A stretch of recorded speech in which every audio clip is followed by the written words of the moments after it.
Welcome to Love and Flowers and You with Dr. Michelle Flowers in Chicago, Dr. Jennifer Love in Los Angeles, both board certified physicians in various disciplines and both practicing psychiatrists. And I'm international journalist Marina Hutchinson in Atlanta.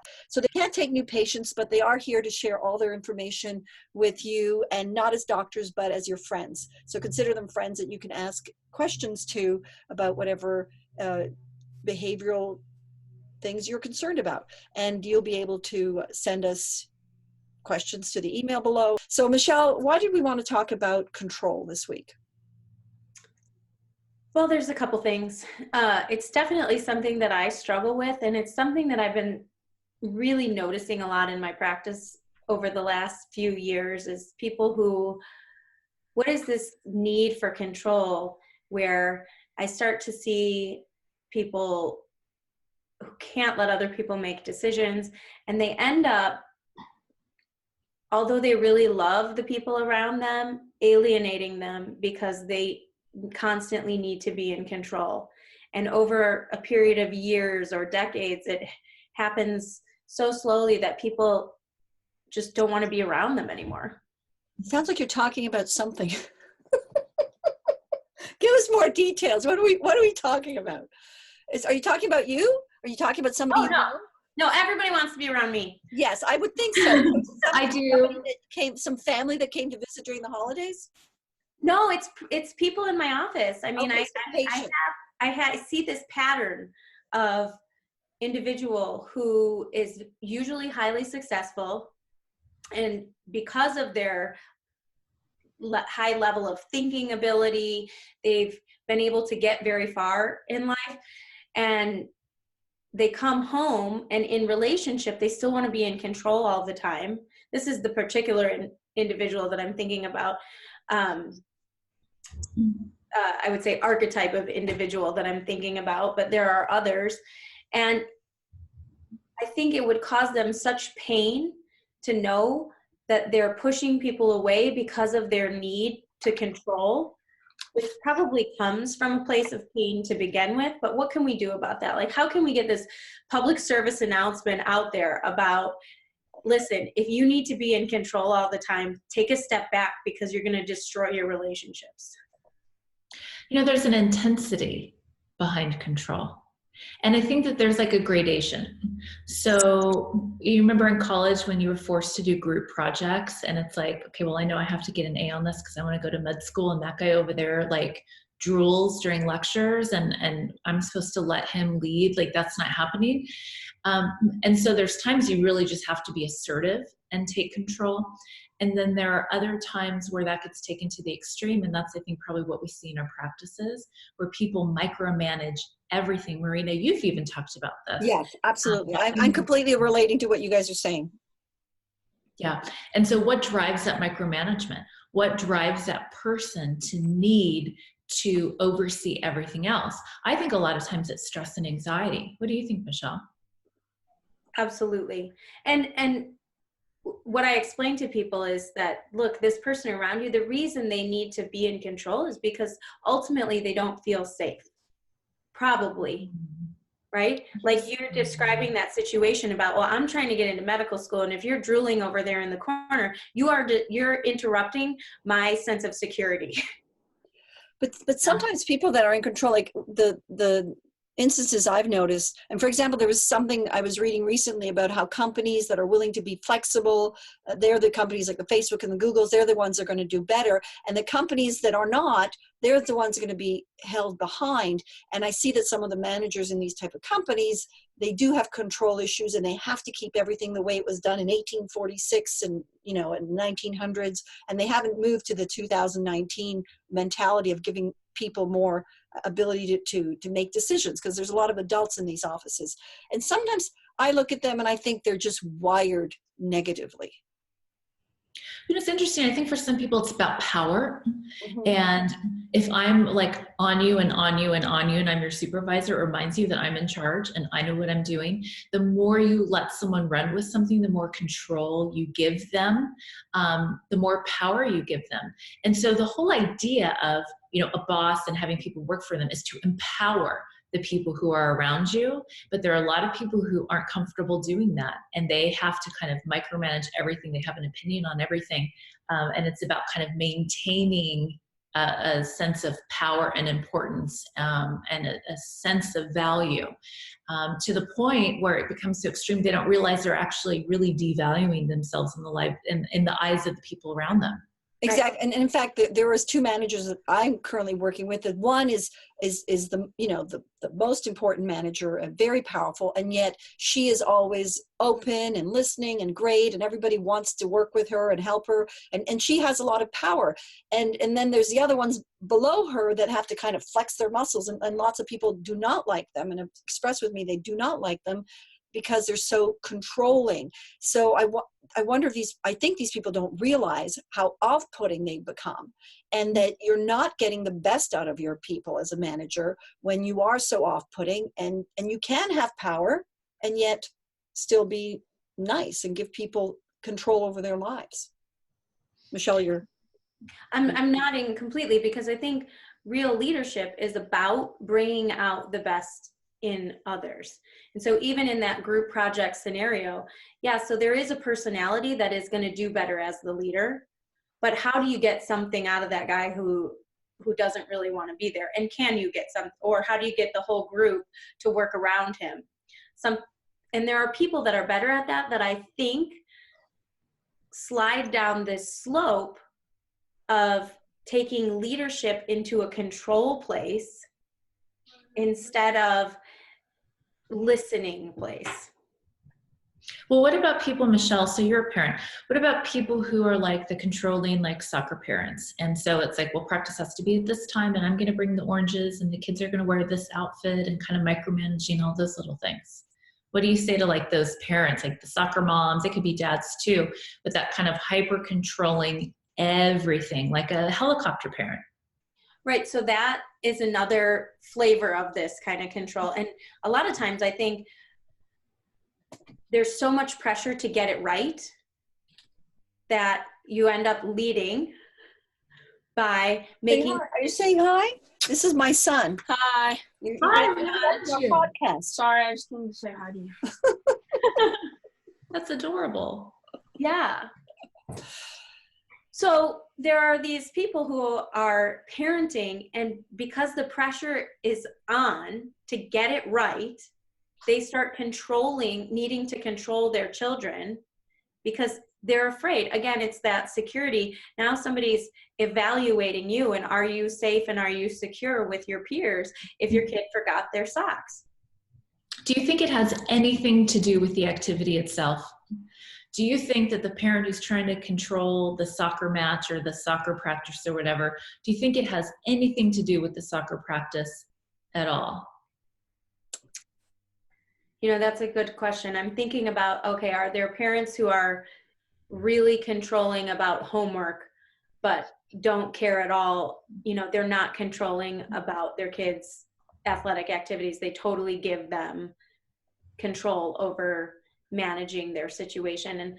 And I feel like it's this thing that just grows, and it's a control monster that just needs to be fed. And then pretty soon it's like the blob. It's all over the place, and there's no limits on it. Yeah. Well, my guess as a layman would be exactly that. I mean, I don't know anything near the doctors, but my guess as a layman is that a controlling person is just, you know, even I see that at office, and I often tell people, you think, you know, this person is bad at the office, I'm sure they're just as bad at home. Yeah. Well, and I think that people that we're seeing in our practice are the ones who have become control monsters. They're not the parents who are picking their battles and saying, okay, I'm going to be on you for your schoolwork, but then your free time, you're free to roam and do whatever. Those aren't the people probably who are making their way into our office and pounding down the doors saying, you have to save my family now. It's the people who are flying off the handle because, you know, all the soup cans in the cupboard, the labels aren't facing all the right way. Like, it's really gone to that extreme. And I'm not talking about like OCD. I'm not talking about people who are really have like a clinical obsessive tendency and things have to be a certain way. That's kind of a little outside of the realm of what I think we're trying to get at today. But there are some people, and I've treated, actually I had a patient who had to have all the labels in her pantry facing the right way. And when we were really exploring this, we were finding that there were some areas in her life she couldn't control at all. And she felt so helpless that she was trying to overcompensate and control all the areas that she could. And so when someone brought disruption to one of the areas she could control, even though it wasn't important to control it, it felt very threatening to her. Once we realized that, we were able really to we identified it and we were able to fix it quite easily.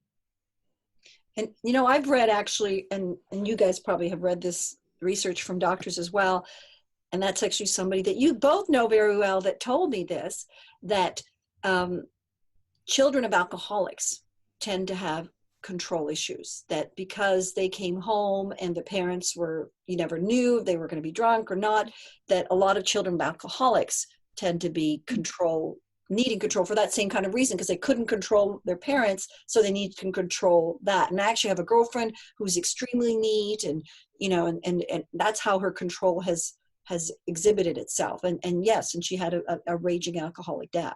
So is that something you guys have noticed in your practices? Yeah. Well, I mean, being an addiction medicine specialist, this is kind of my bread and butter. I see this on a daily basis. But what I tell patients is, you know, the one thing that kids know is they know that adults are in charge of the world, that babies aren't born like deers. We don't come out of the womb and run off into the forest and start eating berries. Like infants know somehow inherently that they rely on the adults around them to provide a sense of structure and stability and food and clothing and all of that. And then by the time we're 2 years old, you know, they're telling us verbally, and we're learning to understand. You do what your parents tell you, what Mrs. Jones across the street, there's teachers, there's firefighters, there's this hierarchy of adults that are in charge of the kids. And so, and it works that way because kids' brains don't finish developing until we're about 25 to 27 years old. Okay, adolescence ends, it's a brain development phase that actually ends when we're pushing 30. So kids rely on a sense of structure and order in the home. And when they have, let's say, an alcoholic parent, there's a lot of chaos that's inherent with that. And so kids will do whatever they can to try to get control because it's terrifying to them, because they inherently know that they rely on that person. And so they'll do whatever they can to kind of fix things, make things right, not get mom or dad upset, make the dinner, you know, call and make the excuse of why they're not in work and they're sick and all of that, to desperately try to hold it together. And then they miss the normal brain development stages and they end up carrying that into adulthood. That is fascinating. That is really interesting. Michelle, your thoughts on that? Control and your parents being alcoholics? I mean, so not that my parents are alcoholics, but I'm thinking about this controlling person that we've talked about today, and how does it happen? You know, I don't think people are born controlling or not controlling, although there are probably some genetic tendencies or some familial tendencies. But what happens over the course of your life where you start using these little control mechanisms, like having the labels facing a certain way, or needing to be the one who makes the ultimate decision? What happens that ends up being your modus operandi, the thing that you do repeatedly so that you feel okay? And actually, it's interesting when you talk about control. I wonder, can you learn from a spouse or somebody you spend time with to be less controlling? Because my experience being married 20 plus years, that my husband is very controlling and liked, but now I think he's kind of, from me, that I'm like, so like not controlling. It seems like I've kind of rubbed off on him. Is that possible? I mean, that's my impression. Absolutely. People who are open to change can change. Okay. You know, if you set the intention to be open-minded and to change, then you can. It's the people who insist they don't need to change, that there's nothing wrong with me, the problem is all with you. Those are the people that are really going to struggle. And those are often the people who aren't going to come see us because they don't see that they have an issue. They lack the insight to see how their behavior is affecting other people.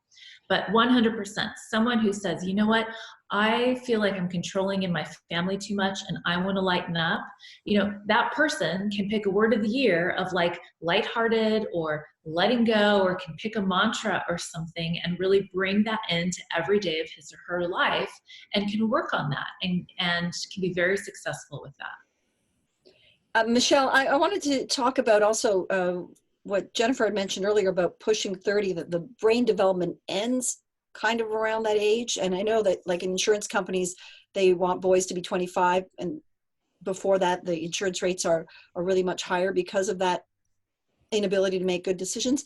But that's interesting. When you talk about brain development ending at 30, isn't that all the more for the argument that people should wait to get married till they're kind of closer to 30? Because that was always my impression. Wouldn't it make sense to kind of think about serious life commitments when your brain has kind of reached the peak of its development? I think we could do an entire episode on what decisions you should wait until after your brain is fully developed. Wouldn't it be nice, Jennifer, if we had a scan that says, okay, now your brain is fully developed and you have this much capacity, and go forward and make these kinds of decisions. But in turn, know it. It's so funny because a lot of the decisions we make when we're younger, you almost have to be younger to make them. Yeah. Because once that filters, so our brains develop from the back to the front. So the front part, the frontal lobe, is the last part to develop. And that's the part that has to do attention, judgment, planning, impulse control, follow through, empathy. So that's why insurance rates go down when men hit 25. It's because the judgment center has fully developed. But when you think about it, do you jump into motherhood in your 30s the way that you would do it when you're in your 20s? So when you're younger, a lot of people just go, oh yeah, we could do this, we can make it happen. And then when you get older, you're like, well, how much is in my 401k? And we really start to kind of think about these things differently. So, there's good things and bad things to waiting. There are certain decisions you should absolutely wait on, right? Marijuana is now legalized in California where I am, and in many places around the world, but it in heavy amounts can really inhibit brain development. And there are brain researchers, Dr. Koob, who's out of UC San Diego, talks at our addiction medicine meetings every year. And he said once that he told his kids, you can experiment with whatever you want to when you're 26. Because at that point, well, one, you probably won't want to because your frontal lobe's developed and you'll be less impulsive. But two, the brain has already developed. And so when you look at things like chronic cannabis, while the brain is developing, you can actually start sapping out IQ points. You can really put people at a disadvantage in those educational years with heavy use of that. Brains are really susceptible to big serotonin rushes like you get with the club drugs and ecstasy and those types of things. So waiting on that and not doing that when the brain is developing. Should we wait until we're 27 before we pick a spouse? What are the big life decisions we should wait for? We can't wait for all of them. Michelle and I chose our careers, when we were teenagers. And, 15 years later, I was in my mid-30s before I even finished all of my subspecialty training. So you can't wait on everything, but it's a really interesting discussion to look at. Your thoughts, Michelle?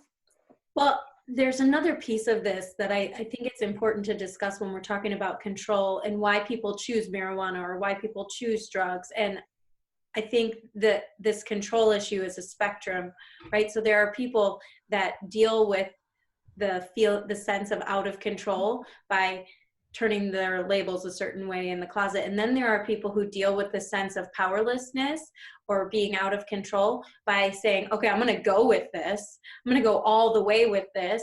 And I want a drug like maybe marijuana or alcohol where I can just feel I can completely let go of control. And this will help me do that. And does the origin of that, the need for that, start in the same place as where we see, people who are developing addictions? Does that start in the same place as people who have these controlling tendencies? And what's the answer? What's your thoughts? I want to hear what Jennifer has to say. She's punting. No, it's interesting. It's super interesting because if you think about it, what you're suggesting is that there's really two pathways. That it can start with some kind of internalized sense of being unsettled. And some people are going to correct it by trying to get everything in their lives organized and, the kids tucked in at 8 p.m. and dinner's on the table at 6 p.m. and homework's done and everything, the boxes are checked. And then there's another kind of path and subset of people who are going to say, you know what, it's so overwhelming to me. I want to check out. I'm just going to have a glass of wine that turns into 2, 3, or a bottle every night. Or I'm just going to have a little weed to help me sleep at night. I hear that all the time. I just use it for sleep. And I'm like, well, why don't you want to sleep naturally? Well, it is natural. It's a plant. I'm like, yeah, well, it's natural too. Like, what's your philosophy? But it's interesting what you're saying is that they may be rooted in very similar experiences that are just human experiences. And some people go down the middle and they're very balanced. And then some people swerve in either way. Michelle? Now that you heard Jenna's. Now that I heard what she said, I think and I'm wondering if there are people then that also choose both paths. So you have these people who are checking all the boxes all throughout the day, and then they get home and it's a bottle of wine because I've been in control all day, and now I need to let go of control, but I have no idea how to do that without a substance. And so I think that's one of the things that we really wanted to do on this episode is just raise this awareness of where are you on this spectrum? What choices are you making? Are you controlling people because you want to keep them close and actually ending up pushing them away? Are you needing too much control in your life to the point that it's become overpowering for you, and then you're turning to a substance so that you can release the control it's the only thing you know how to do now, and start to sort of look at some of these things in your own life. And what's the impact on children that grow up in these kind of controlling households? Jennifer? I'm sorry, I was talking over you, so I missed it. Sorry, go ahead. Then say your point. I'll get back to my question. What was the point you were making? I have an interesting conversation with my patients, and I ask them, what is your life's fuel? Because for many of the people who come to see me, their life's fuel is stress. For me, for myself, many years, my life's fuel was stress. That's what got me through med school. But it stayed with me because you're used to that fuel. And the task, for most of us is switching that fuel from stress to joy. But it's rough. It's kind of like taking your car and taking out the gasoline, switching over to like corn oil or whatever. You have to get the engine to recognize it and teach it how to rerun. But when I ask people, what is your life's fuel? What are you running on? If they're running on stress, if they're running on chaos, if they're running on fear, then you're going to get this kind of intensity throughout the day. And then as they know the day's ending, how do I make this stop? And that's what drives a lot of these, unhealthy behaviors, using drugs to fall asleep at night or alcohol to fall asleep at night. I love that idea of what is your life's fuel. And then it brings up the question, you said it's difficult to switch the fuel from stress to joy. So Michelle, tell me your thoughts, and then maybe Jennifer can tell us more about, the advice on how to change that fuel. How do you move that? My thoughts on how do you how you switch from stress to joy, the fuel that a person's running on. I mean, I think so much of this stuff begins with just having an awareness. And whether it's, like we talked about in the last episode, having a word that reminds you, or thinking about what's going on with me. Just set a reminder in your phone 5 times a day that says, what's going on with me? What's going on in my world right now? And just drawing yourself into the awareness. I feel like there's so many of us who are just on autopilot and not thinking about what we're doing, and you don't realize how many of the choices that you make every day are just determined by this emotional history that you have. Exactly. I call it the conveyor belt syndrome. like many of us go through life like on this conveyor belt and we just never get off of it. And I started doing this, so I'm always going to do this. And this is, and we don't stop to look up and see what direction we're headed in. We just kind of go with it because it's easier just to go with what's going on around us. Oprah says something, Oprah Winfrey in her shows, she used to talk about, that sometimes we get nudges, we get signs, and we kind of keep ignoring them. And those signs are telling us we're doing the wrong thing. And I was recently thinking about how our heart is our compass. And when you feel unhappy in a relationship, in a job, in whatever you're doing, if you're feeling unhappy, to me, that's an indication that you're going in the wrong direction. And you should stop and think about, how am I going to change this because I'm unhappy? So to your point, Michelle and Jennifer, that we should stop and think, what am I feeling? How am I feeling it? Instead of just, digging our rut. Absolutely. So we are over our 20 minutes for this episode. Lots of other topics for the next episode. And so we're going to close out the control topic. What I'd asked you earlier, Jennifer, on the impact on children. I mean, what's your advice for children or other people that are in a family or in a situation where they have to deal with a controlling person? Oh, we need another episode for that. Okay, that'll be the next episode. Yeah, I think so, because we're talking about like kind of what's behind the controlling, and then I think we need to sit down and talk, well, how do you deal with then being around someone, being married to someone, or being in a family, or being in a living situation? Say that again, Michelle? I was just adding in the being raised by someone. Right? Or having a college roommate or someone or a boss. Mm-hmm.